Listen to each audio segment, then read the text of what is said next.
Quoi le base à la boue? Vous pas empêcher. Quoi le base à la boue? Masakita.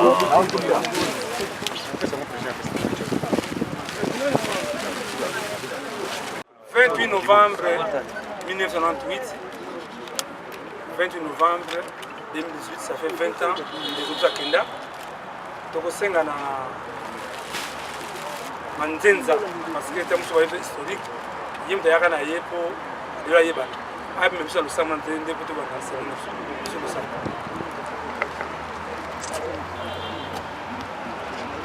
comme vous êtes tata, et à moi, tata Nzambe. Yo, pesa. Yo pe moto ozwa. Oya biso ndeko. Pe kale, pesa ka biso. Tango yo lingaki ozwa ka. Mais lelo tomoni que tobosani yete. Pour la misala ya sala na mbuya na yo. Encore une fois, avant de passer, merci Michel. Pardon? Koufi, l'artiste ne meurt jamais, assez pour faire. Et bien, elle chante. Tout qui est nous, honoré nous, papa nous, bon tout bâtiment.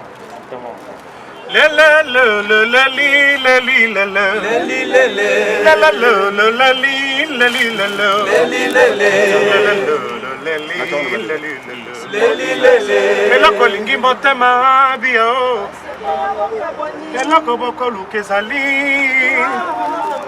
nakosenga na bakoko bayebisa soki lisoma nelilitwi bosalisa ngai mwana nabebi o nabebi soto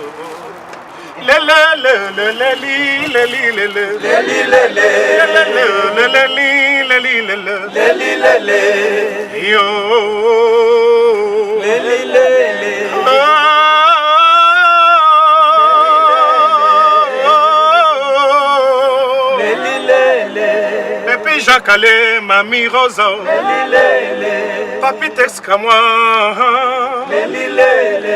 José Doulouye, José Dilou Valentine Vavao.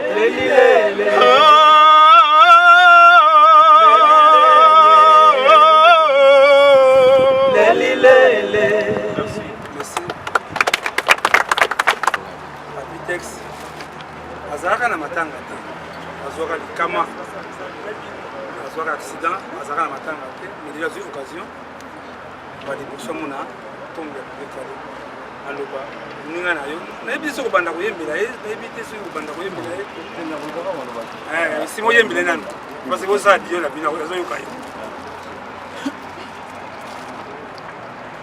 ninga na ngandenge azaliwana na yebi kuna pas kuna bayo kaka aibi ndingi to bandaki na ndingi to kumba yini tamboli mingi na yebi tamboli banzela to ko bandala vi na biso ko bala basi bakolina oyo azali wana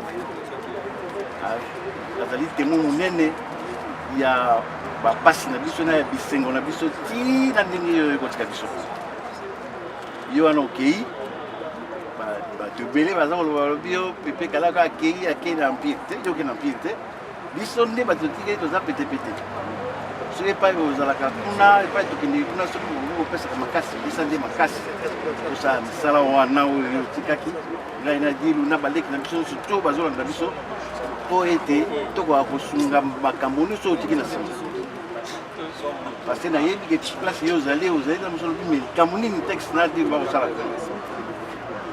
monde oyo otiki esa échange makambo eza ebele mais soki kuna epai tokendeke soki kolobela yango na mabenisi ya nzambe tokosala kaka kosala donc niza suna mingi koloba te parce que pendant 20 ans oyo epa mboka nyonso nakendaka nazoyoka kaka banzembo na yo nazoyoka kaka mongongo na yo ogiri oza wana nde na bisi oyo ndenge toza koloba awa naza kondima pene ya solo ke yo ozalaka so na biso te na banzi mosala oyo osali wana ti suka molongo osali mosala moko monene totika komona ngo osali mosala wana ekosila te ekocontinue donc lokola biso tozala wana vivant tocontinue na mosala wana soki oza epaki ozala kuna pa okoma kuna soki osengaka na nzambe se nga na ye ke bato baninga nga na teki kuna basala yo saka ozoyemba ozobanga na yemba oyembaka nzembo moko boye tosalaka yango mokolo ya matanga moko boye mpona nini moto soki azali na bomoi bakipaka ye te moto soki azali na mpasi bakongolela ye bambongo te mokili salisa ndeko ntango azali na bomoi soki nakeleli na asengi bakangelelanga baporte kasi soki lelo bayoki nga na akufi baluka bakunda nga na talo mokili salisa ndeko ntango azali na bomoi mokili salisa ndeko ntango azali na bomoi tindolanga tikange tindolanga mama bikoyala moi nayeba te mama bikoyala butu nayeba te mama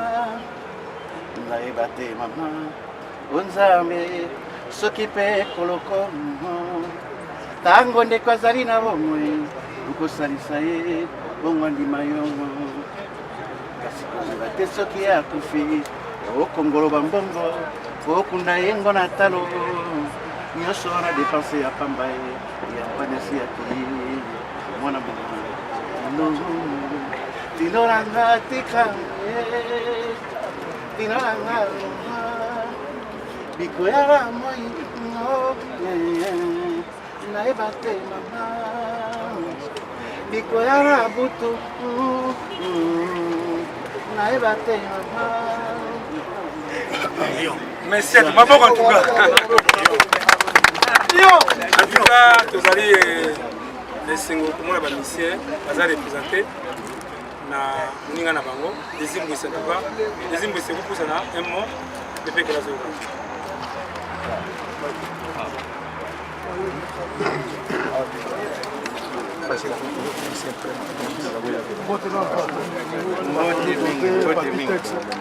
Nous surtout via ça, le binga pour moi, le basouling les athlètes. Les morts ne sont jamais morts. Le peut aller. Nous surtout à ça, il faut que le robot ça n'arrête jamais. Ils sont allés tout on a toujours le problème. On a ciment, on en aura toujours le problème. Mais c'est une pour l'organisation. Il faut artiste à coup farater. Tous c'est la rare à 20 ans pour karaté. Même 21 ans, 22 ans, il faut que c'est la toujours honneur voilà parce que on a ça la rata culture na biso partout na rata RDC karaté Afrique mobile monde entier comme moi Pépé Kalé bende les a toujours le colon makasi à trop. Donc on a samedi pour soutenir pour interpréter banzemo le poto c'est public au balinga kae na ba obaye bakaete baye ba découvrir ça à travers biso. Merci beaucoup. Merci. Et tu as salué tes autres. Bonjour, monsieur le journaliste. Vous êtes le secrétaire de l'ASP, l'artiste en danger. Oui, je m'appelle Adela Makabin Saloulou, chargé de projet et secrétaire général de l'ASP, l'artiste en danger. Il y a déjà plus une question concernant l'ASP. Oui. L'objectivité de l'ASP, l'artiste en danger, c'est quoi? ASP, l'artiste en danger, comme vous l'entendez, artiste en danger, c'est une manière d'assister les artistes de toutes corporations confondues, que ce soit les artistes musiciens, plasticiens et autres, dans des situations difficiles, notamment en cas de maladie et en cas de décès, et l'assistance des familles. Et le cas échéant, aujourd'hui, les hommages que nous sommes en train de rendre à Grand Calais, Pépé Kalé, qui est l'éléphant de la musique congolaise moderne. Et aujourd'hui, les gens vont se poser beaucoup de questions. Qu'est-ce qu'il faut faire? Qu'est-ce que l'ASP, l'artiste en danger, fait pour cette... Les gens peuvent se poser beaucoup de questions. Évidemment, les questions peuvent être posées, Mais ce qui est vrai, c'est que l'aspect artiste en danger contribue pour assister beaucoup des cas d'artistes en République démocratique du Congo. Ce n'est pas une ASBL qui vient de naître aujourd'hui. À l'époque, Chaka Congo était considéré comme un aventurier qui était derrière le deuil de gens pour avoir de l'argent, sans savoir que derrière lui, il y avait une équipe très forte, une équipe qui était gérée sous coulisses. Nous travaillions sans que nous soyons vus auprès du public. Aujourd'hui, à travers certains événements, notamment celui-ci qui nous réunit aujourd'hui, hommage à Pépé Calé, 20 ans, et vous êtes en train de nous découvrir, nous qui étions souvent cachés. Héros dans l'ombre. Oui, nous sommes des héros dans l'ombre. Ok, qu'est-ce que vous pouvez dire pour tous ces gens-là qui ne pensent plus à Pépé Calé, Yampana? Pépé Calé, je viens de dire, je peux vous surprendre. Moi, je m'appelle Adélar Maccabi. Mon grand frère, Flavien Maccabi, est bassiste de l'Oke Jazz, d'abord Tabou National, Oke Jazz et Bana Oke. Et ce qui peut vous surprendre, c'est son voisin à Saint-Georges. Ils ont étudié ensemble. Hein? Donc, le vieux Calais, ce n'est pas quelqu'un que moi je connais aujourd'hui. Et pour ceux qui me suivent, je suis dans le milieu des artistes depuis très longtemps. J'ai été avec lui, je le voyais à la maison. J'ai été avec le vieux Simaro, j'ai été avec le vieux Franco, le vieux Manzenza que vous voyez ici. Donc, les artistes, le milieu d'artistes, en fait, c'est moi. Je fais également bassiste. J'ai joué avec Malade de Lugendo et avec Lucas, qui a été dernièrement à la Sokoda. Mais les études ont fait que je puisse abandonner la musique pour poursuivre les études. Donc, pour vous dire que Pépé Calé, ce n'est pas quelqu'un que j'ai connu parce que j'ai grandi. Pépé Calé, c'est quelqu'un que je voyais à la maison et que je vous surprenne. Il m'a donné le tabac pour mettre dans le nez. Kokutana ya biso lelo elobelinga makambo ebele.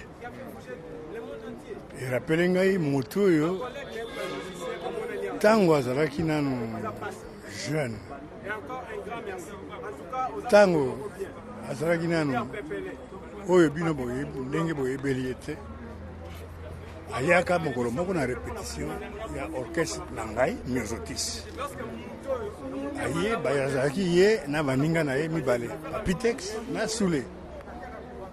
Baye ayekoloba na ngai etoye kosolicite natali bango bolinga boye kosolicite mpo bokota na orchestre boyemba nano eben babandi koyemba bango misato navandi titititi nayebisi bacolaborateur na ngai sikoyo nakoki kobimisa orchestre Myosotis parce que nazwi bato oyo nalingaki kozwa et c'était parti comme ça. Pépé Calé donc abandi en tant que musicien professionnel na maboko na ngai. Quand ezali ya Kimbuta apimeli biso autorisation la part des artistes pour tout ça a fait ça Pépé Calé. Mais tu remercier artistes, tu remercier journalistes, tu remercier Papi Pungu, na remercier Barbara Kanam, merci maman Barbara Kanam, Michonoka, Boeing 737, Civica bien maman sociale SPFA en tout cas merci.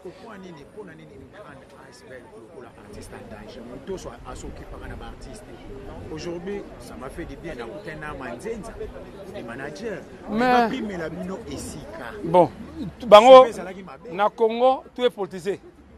Même Kwanga, bon longa ba Kwanga, ngaso bengene Kwanga kutu autoyoka na na Congo tout est politisé. Vraiment que élection ngo baptiste congolais.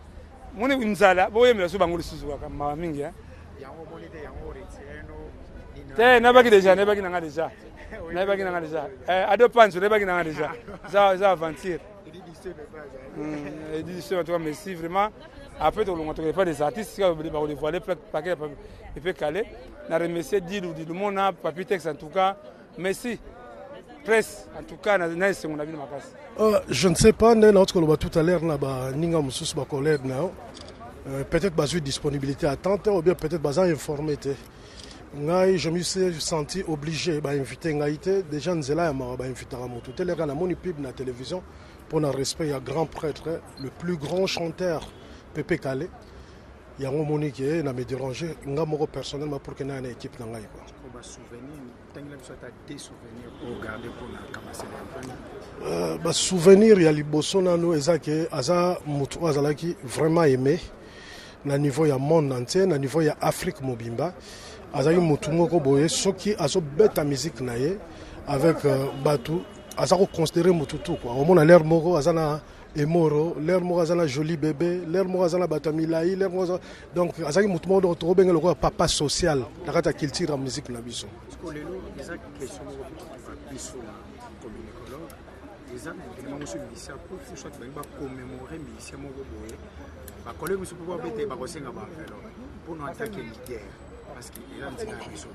Qu'est-ce que vous pouvez leur dire na bato basala ba Ça dépend, il y a organisation. Au moni mboka na biso ndenge difficulté ezali partout na ba couche toute la société biso pour artiste mais c'est peut-être ça na ba difficulté wana. Donc ce qui veut dire ça selon organisation. Selon organisation va contacter net ngai samedi oyo na robeta na groupe na ngai. Na sengi enveloppe te eza ndenge to solo na bango. Mais so eza pe oyo tangami ke non faut moi enveloppe ezala pe. Et Rosenga nango ezalaka toujours. Donc moi condamner peut-être un musicien mususu à 100% pour nango ezate. Question juste organisation va contacter dans le musicien. Basola nae. So mususu aza trop exigeant. On laisse tomber le plus important que Pépé Kalé as artiste. L'artiste ne meurt jamais. Puis c'est un grand artiste. Combo nae musique na itile oto yoka ngo et kozalaka toujours quoi. Aucune autorité pour interpréter parce que quand on l'a Pépé Kalé aucune autorité. Bon. Faudra le dire tout haut, bah autorité na biso, bah yaka mingi pa na biso poto sala ba propagande na tango ba élection. Mais tango un grand artiste le la Pépé Kalé o to mona biso tout leur musée ayaki ndenge emba banzembo asala mo lokumu. Donc il a fallu vraiment que ba ba participer. Pourquoi participation na bango ezate? Point d'interrogation. Bon, impression nga makasi ezali ke na moni ba to na sala kana ba anniversaire ya papa oyo yebi. Mais lelo en tout cas, il peut avoir courage.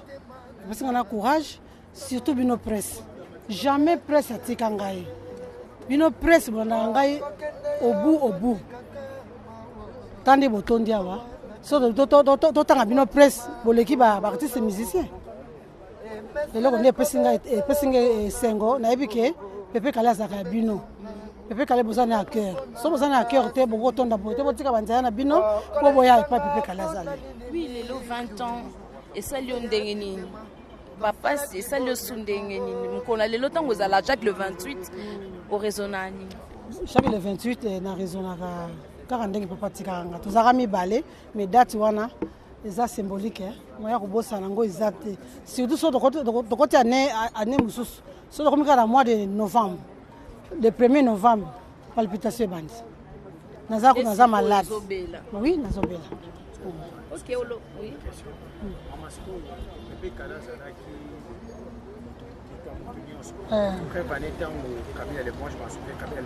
Oui, oui. Oui, Baganaki Gabon.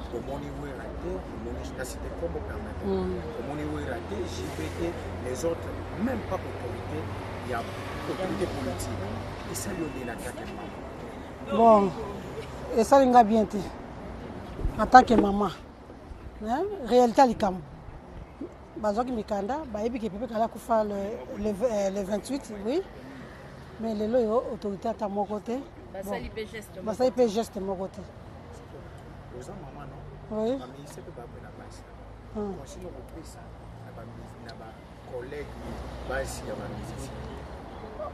Conseil Zara Moro. Ils allaient passage obligé. Ils n'ont pas la mon côté. Motunyo so a relekana nzelo Pépé Kalé aleki. Alors tous à bolingo, de l'autre que côté ezara ateke mukola likambe koye boza na pote ya sika baye kotala yo. Mais il faut que la rappelle cicatrice wana. Faut la cicatrice ngani ngesi la comme boye. Là so ande mabeza kawana. Soko rapporta sika nzinzi nyoso koluka ali apota wana. Mais soko pota comme okauka, au moins sumo tout est. Vraiment merci. Merci. Oui.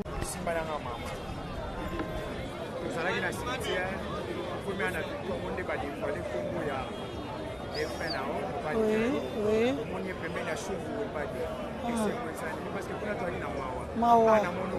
Nabini, et c'est moi, Zali 20 ans pour la monnaie. kombo na buka bomoi vraiment kasi bango kuna baza buka bomoi kombo na ezalaki te lokola siko 20 ezali natondi nzambe kotondi na pesi merci na pepino presse merci yango na bina ninga na moke mo akisi na melaki na bimisango